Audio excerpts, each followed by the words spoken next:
Hello बच्चों, let's read this question. The question says, which one of the following organism is correctly matched with its three characteristics?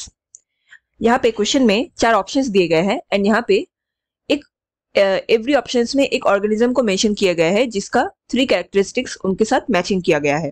सो हमें उस option को select करना है जहाँ पे उस ऑर्गेनिजम्स के रेस्पेक्ट में वो थ्री कैरेक्टर्स उसके साथ सही मैच खाते हैं. So given options are option A, P, C3 pathway, endospermic seed and vexillary estivation. B, tomato, twisted estivation, exile presentation, berry. C, onion, bulb, imbricate estivation, exile placentation. And D, maize, C3 pathway, closed vascular bundles and scutellum. Now, to answer this question, let us understand the key concept of this question. Here, the key concept includes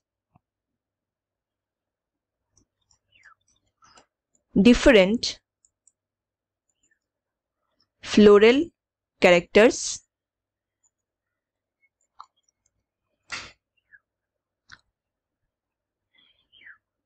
and carbon dioxide fixation pathway. इसका मतलब यहाँ पे कई सारे floral characters के type mention किए गए हैं एंड वही हमारा यहाँ पे की कॉन्सेप्ट बनता है. फ्यू टाइप्स जो यहाँ पे क्वेश्चन में मेंशन्ड है, दिस इंक्लूड्स एस्टिवेशन. एस्टिवेशन क्या होता है? It is the arrangement of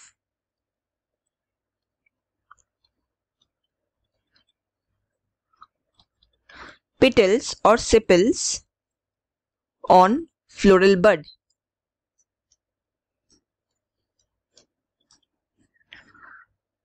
दूसरा कैरेक्टर जो मेंशन्ड है, इट इज प्लेसेंटेशन. प्लेसेंटेशन क्या होता है? These are arrangement of ovules within ovary.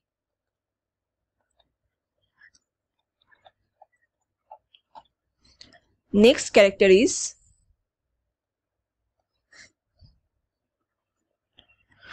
types of seed.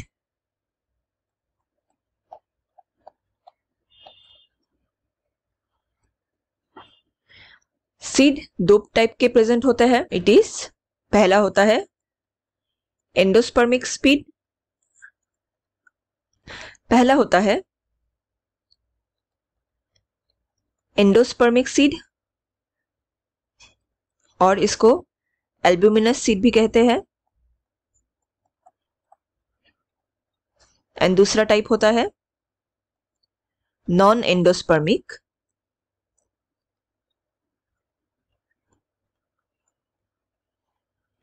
और इसको नॉन एल्ब्यूमिनस सीड भी कहते हैं.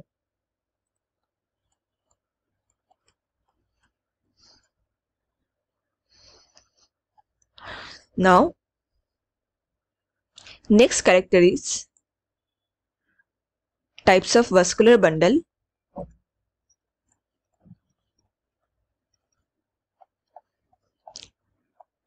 vascular bundle क्या होते हैं? ये प्लांट्स में जाइलम एंड फ्लोएम, इनको टुगेदर में vascular bundle कहा जाता है.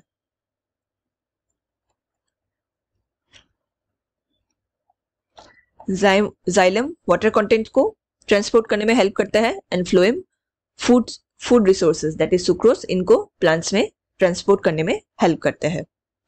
ये दो टाइप के होते हैं, open type and close type. Next character is carbon dioxide fixation pathway.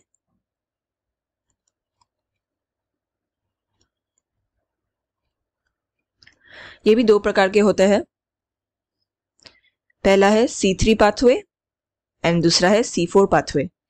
C3 pathway में आफ्टर कार्बन डाइऑक्साइड फिक्सेशन जो फर्स्ट स्टेबल प्रोडक्ट फॉर्म करते हैं वो एक 3 कार्बन कंपाउंड होता है, उसे कहा जाता है फोस्फोग्लिसरिक एसिड।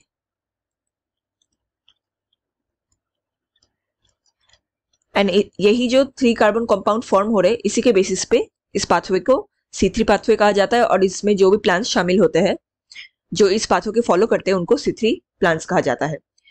एंड C4 प्लांट्स में क्या होता है, जो फर्स्ट स्टेबल कंपाउंड फॉर्म करते हैं वो एक 4 कार्बन कंपाउंड होता है एंड उसको कहा जाता है oxalo acetic acid.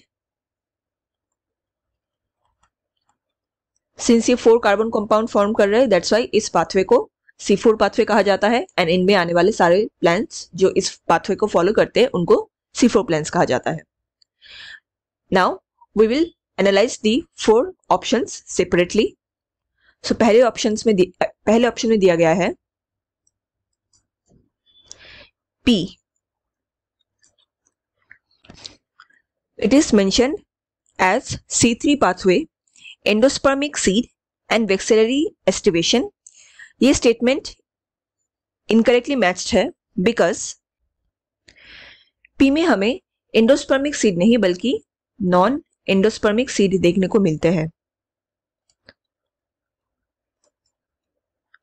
What is non endospermic seed? यहाँ पे हमें एंडोस्पर्म का रिमेन देखने को नहीं मिलता, नो एंडोस्पर्म, क्योंकि वो कंज्यूम्ड कर दिया जाता है by the embryo during its development.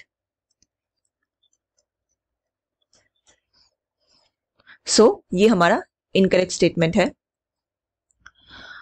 Option B, it is given tomato, it has twisted aestivation, axile placentation and it is a berry. ये स्टेटमेंट भी इनकरेक्ट है बिकॉज टोमेटो में हमें ट्विस्टेड नहीं बल्कि वाल्वेट एस्टिवेशन देखने को मिलते हैं। So what are aestivation? Aestivation में हमें पेटल्स या सेपल्स के अरेंजमेंट देखने को मिलते हैं ऑन फ्लावर बड। तो ये 4 प्रकार के होते हैं। पहला अरेंजमेंट होता है जहां पे जो पेटल्स होते हैं इनको पेटल्स या यूनिट कह सकते हैं, इनमें no overlapping over other petals, दूसरे पेटल्स के ऊपर कोई ओवरलैपिंग देखने को नहीं मिलता। तो इस टाइप के अरेंजमेंट ऑफ पेटल्स और एस्टिवेशन को वाल्वेट कहा जाता है। दूसरा टाइप ऑफ एस्टिवेशन में क्या होता है, हमें ओवरलैपिंग देखने को मिलता है एंड ये ओवरलैपिंग एक पर्टिकुलर डायरेक्शन में होता है। सो यहाँ पे हमें overlapping of petals in one direction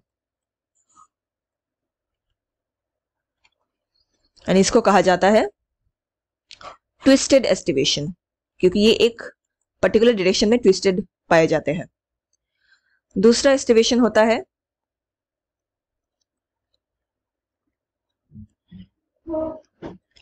इसमें हमें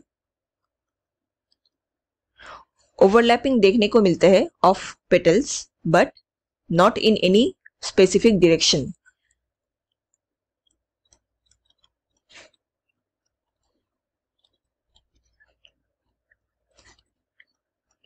one direction, no one direction में हमें ओवरलैपिंग देखने को मिलता है। सो ये इस टाइप के एस्टिवेशन को कहा जाता है imbricate aestivation. And the last type is, यहाँ पे टोटल 5 पेटल्स होंगे, एक सबसे लार्जर पेटल होगा जो ओवरलैप करेगा 2 साइड में स्मॉलर पेटल्स को, एंड ये स्मॉलर पेटल्स ये इंटर्न ओवरलैप करेगा और 2 स्मॉलर पेटल्स को।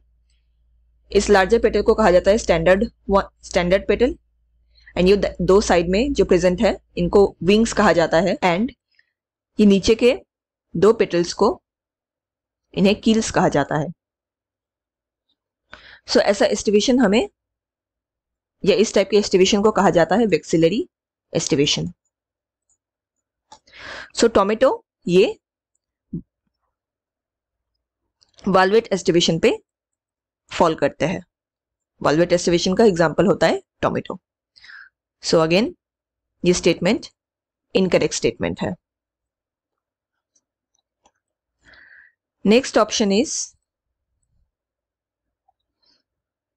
Option C, onion. ऑनियन में हमें अंडरग्राउंड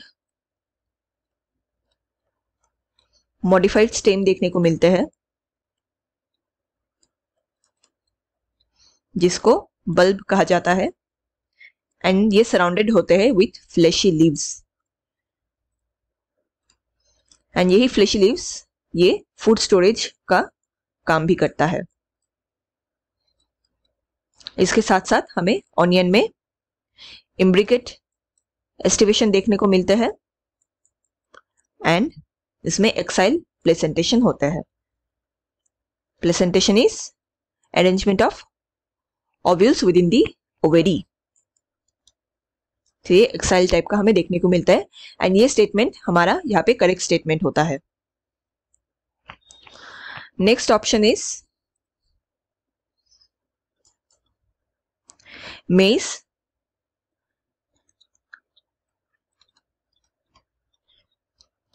मेज में कहा गया है कि it is C3 pathway, closed vascular bundles and scutellum. ये स्टेटमेंट इनकरेक्ट है क्योंकि मेज एग्जाम्पल होता है C4 प्लांट्स का, तो इसमें हमें C3 पाथवे नहीं बल्कि C4 पाथवे देखने को मिलेंगे, जहां पे जो फर्स्ट स्टेबल प्रोडक्ट फॉर्म होगा आफ्टर कार्बन डाइऑक्साइड फिक्सेशन वो एक 4 कार्बन कंपाउंड होगा which is known as oxaloacetic acid.